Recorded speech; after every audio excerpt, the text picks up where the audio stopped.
The reason I have such an affinity for facilitative leadership is because I think, first of all, it's the missing link in a lot of today's leadership. The way I see facilitative leadership as different to the normal planning and, designing an event and then following that agenda. Often the client will like that agenda to be followed very closely.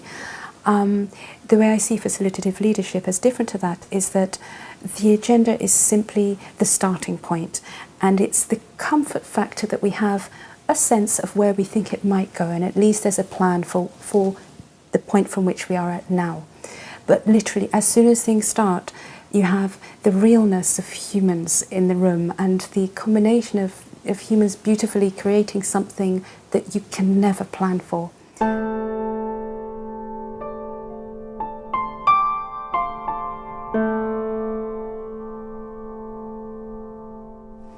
So there's a big bandwidth within us that I like to keep free, so that it has the capacity to be aware of what's knocking at the door, what's just maybe outside of our awareness sometimes, and is telling us things. And it can be just an unsettling feeling of, yes, everything's going to plan, but there's a slightly unsettling feeling, and that's very useful information.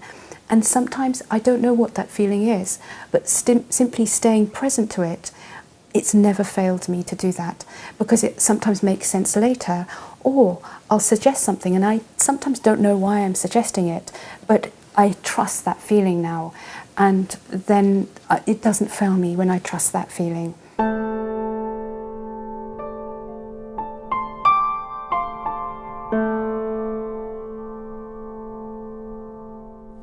The awareness that I'm looking out for as soon as I start the facilitative leadership work really would be to listen from a different place.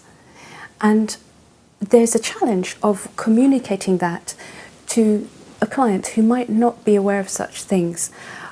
And I always believe that there'll be some evidence for that in some way in the group somewhere. I like the people in the room to feel as comfortable as they possibly can, and sometimes I do see the facilitative leader having to be a bridge between things that they're sensitive to and things that are evident in the room. I try my best to find that link, and so part of me is looking for the deeper patterns.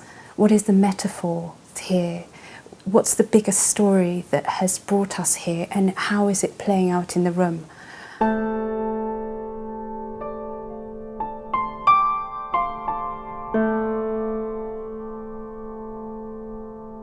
If you care enough, and I think it is important to care for everyone who's present, everyone has a stake there in some way, and they're all important.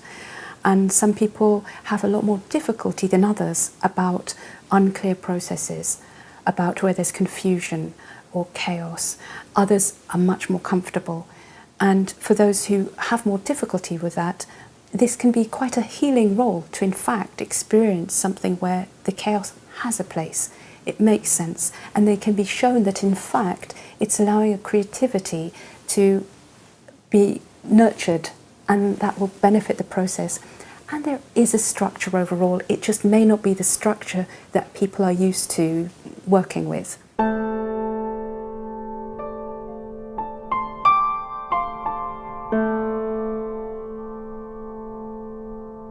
Someone I have a lot of respect for said, an architect who works with living buildings that breathe, said, nature generates processes that generate form.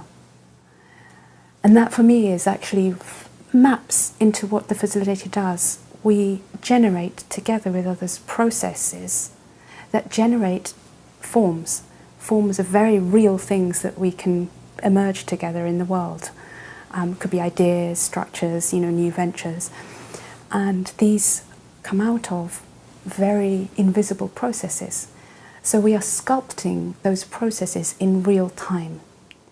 And we're looking to sense something that we couldn't know in advance and guide it into being in the way that feels right for everybody, and the way that feels in line with the deeper purpose the collective purpose that includes the purpose of all individuals present. So it's quite a beautiful challenge, the role of this facilitative leader in that sense of translating between two worlds.